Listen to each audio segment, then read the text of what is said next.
ততক্ষণ পর্যন্ত সংগ্রাম করো যতক্ষণ পর্যন্ত ফিতনা দূরীভূত না হয়। সূরা আনফালের ৩৯ নম্বর আয়াত।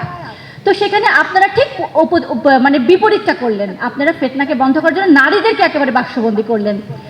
কারণ আপনারা ওয়াজে নারীদেরকে যেতে দেন না। কেন দেন না? কারণ যাদের সামনে ওয়াজ করেন তাদের আত্মা পবিত্র না, তারা মোমেন না, তারা কোরআনের হুকুম মানে না।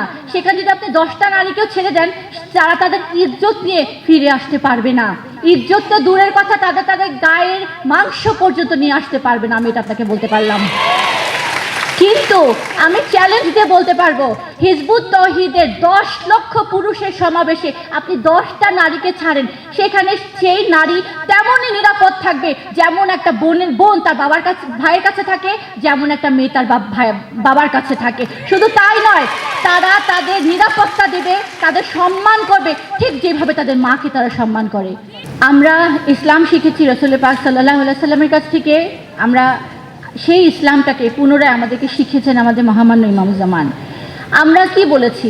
আমরা বলেছি যে ইসলামই পারে মানুষকে একমাত্র শান্তি দিতে।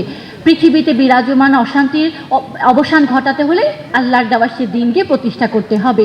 এই কাজটা করতে গিয়ে যখন আমাদের বোনেরা পত্রিকা নিয়ে বাইরে যায়, তারা তো কোনো অন্যায় করছে না। এটা তো তাদের সাংবিধানিক অধিকার।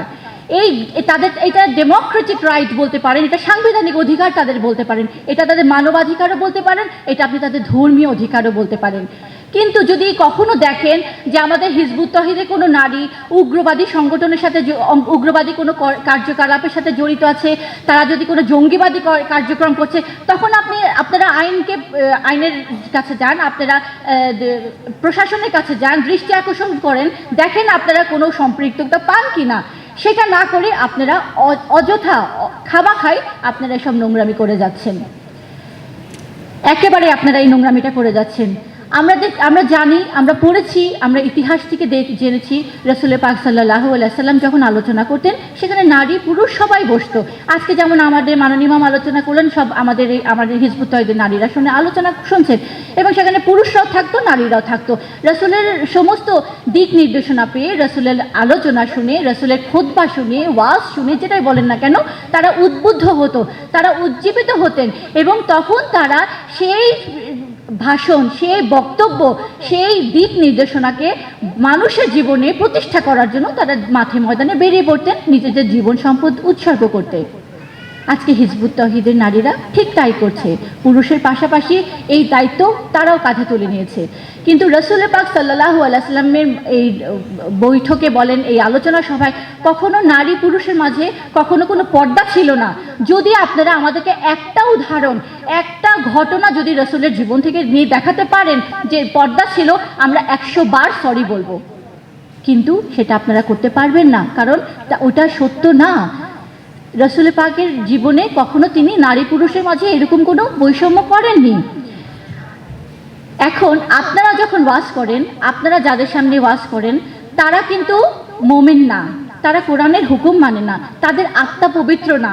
আপনারা বলেছেন যে নারীরা বাইরে বের হলে সেখানে ফিতনা সৃষ্টি হবে, এবং এই ফিতনাকে বন্ধ করার জন্য নারীদেরকে ঘরে রাখতে হবে। কিন্তু আল্লাহর হুকুম তো এটা না। আল্লাহ তো বলেছেন যখন কোনো ফিতনা হবে তোমরা সংগ্রামে অবতীর্ণ হও। ততক্ষণ পর্যন্ত সংগ্রাম করো যতক্ষণ পর্যন্ত ফিতনা দূরীভূত না হয়। সূরা আনফালের ৩৯ নম্বর আয়াত। তো সেখানে আপনারা ঠিক মানে বিপরীতটা করলেন। আপনারা ফিতনাকে বন্ধ করার জন্য নারীদেরকে একেবারে বাক্সবন্দি করলেন।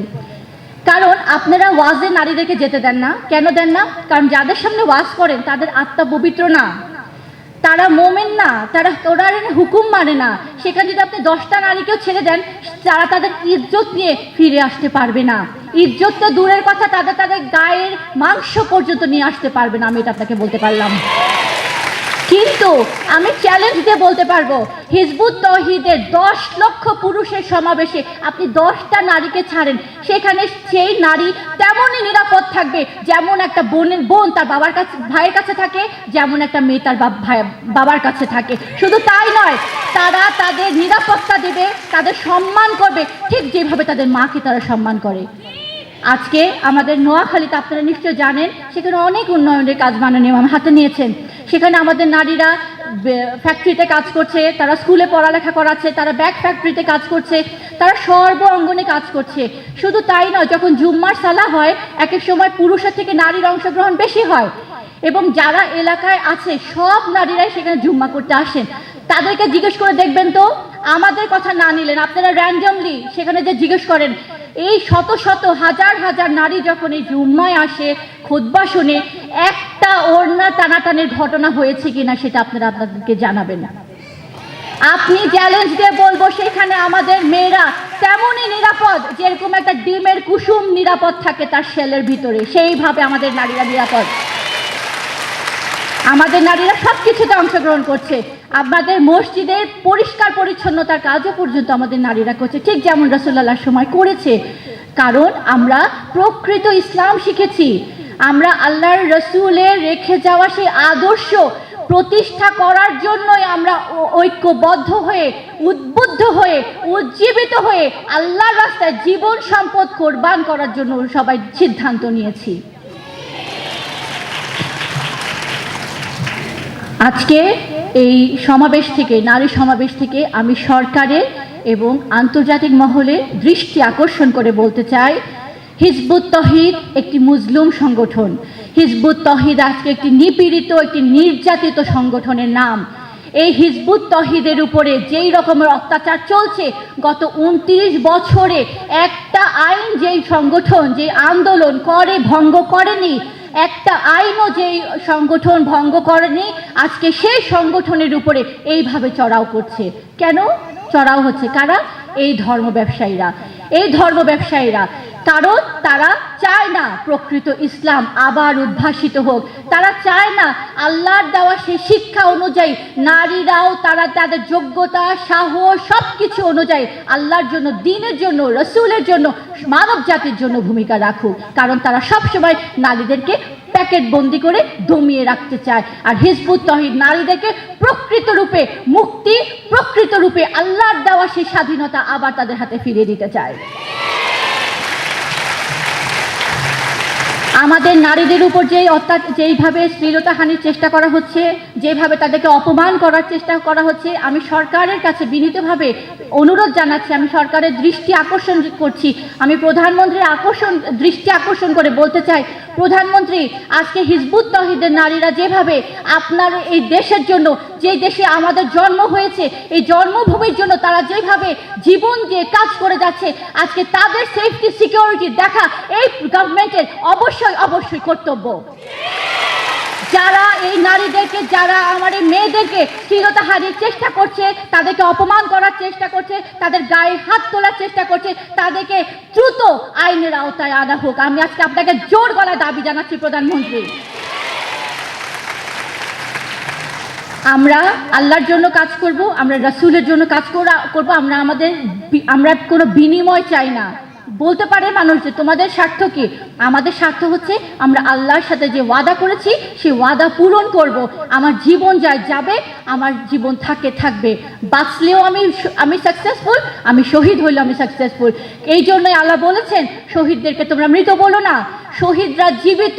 এবং এইটার উদাহরণই দিয়ে গেছেন আমাদের শহীদ রাবেয়া। উনার উত্তরাধিকারীরা আজকে আমাদের এই সম্মেলনে আছে। তিনি জীবন দিয়েছেন, তিনি অন্যায়ের সামনে পিছপা হননি, তিনি সন্ত্রাসীদের হাতে নিজের জীবনকে উৎসর্গ করে শহীদের মর্যাদা আল্লাহর কাছ থেকে নিয়েছেন, কিন্তু তিনি এক মুহূর্তের জন্য কৃপণতা করেননি তার জীবনকে নিয়ে। আজকে হিজবুত তহিদের নারীরাও সেই শপথই নিয়েছে। কারণ আমরা দেখেছি রাসূলের জীবনে নারীরা কি করেছেন, তারা তাদের স্বামীদেরকে, সন্তানদেরকে যুদ্ধের বর্ম পরিয়ে যুদ্ধের ময়দানে পাঠিয়ে দিয়ে আল্লাহর কাছে তাহাজ্জুদের সালার মধ্যে মুনাজাত করেছেন, হে আল্লাহ তুমি আমার স্বামীকে, আমার সন্তানকে শহীদ করো। আজকে হিজবুত তহিদ পুনরায় সেরকম উদাহরণ, সেরকম এক্সাম্পল আবার সেট করার জন্য এই নারীগুলো নিজের জীবন সম্পদকে উৎসর্গ করেছে। কাজেই আমি আপনাদের উদ্দেশ্যে বলতে চাই, আপনারা কখনো ভয় পাবেন না, আপনারা পিছপা হবেন না। কারণ পিছপা হয় কারা? কাপুরুষরা। এবং যারা আল্লাহর খলিফা, হয় সে জীবন দিবে, নয় সে জীবন নিবে। এটাই তো আল্লাহর হুকুম, তাই নয় কি? তো আজকে আপনারা কোনো রকমের ভয় পাবেন না, আপনারা কোনো রকমের ইনসিকিউরিটি ফিল করবেন না। আমাদের আল্লাহ আছেন উপরে, আর জমিনে আছেন আমাদের মাননীয় ইমাম, আল্লাহর অশেষ রহমতে। আপনারা একদম পুরো স্পিডে ফুল স্পিডে আজকের এই সম্মেলন থেকে যে পুনরুজ্জীবিত হয়ে পুনরায় শপথ নেবেন, হে আল্লাহ, তোমার এই জমিনে যতদিন পর্যন্ত আমরা তোমার এই হুকুম বাস্তবায়ন করতে পারবো না, আমি আর পিছনে ফিরে তাকাবো না। কারণ পরিস্থিতি ভয়াবহ। আজকে যদি ফিলিস্তিনের এই নারীদেরকে শিক্ষা দেওয়া হতো, ইসলামের প্রকৃত আদর্শ শিক্ষা দেওয়া হতো, তাদের এই অবর্ণনীয় যন্ত্রণা সহ্য করতে হতো না, নিজের কোলে তার মাসুম সন্তানকে কবর দিতে হতো না।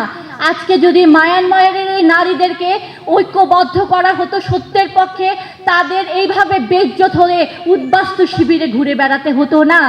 পরিস্থিতি ভয়াবহ, এটা আপনাদের বুঝতে হবে।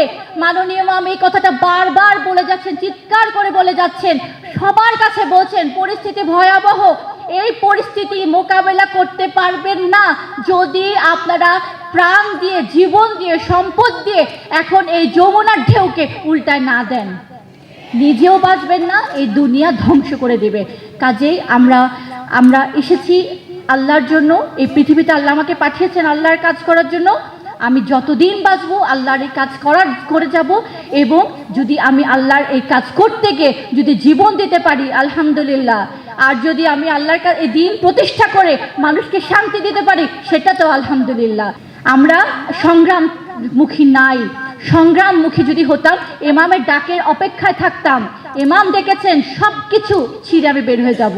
কারণ আজকে আপনারা মনে রাখবেন, যেই সমাজে বসবাস করছেন এই সমাজ আপনাকে আগাতে দিবে না। এই সমাজ আপনার পায়ের মধ্যে বেঁধে দিবে। এই সমাজ আপনাকে জালে আষ্টপিষ্ট করে রাখবে। আপনার সংসারের জাল, আপনার ঋণের জাল, চাকরির জাল, স্বামীর জাল, শ্বশুর শাশুড়ি সবার জাল।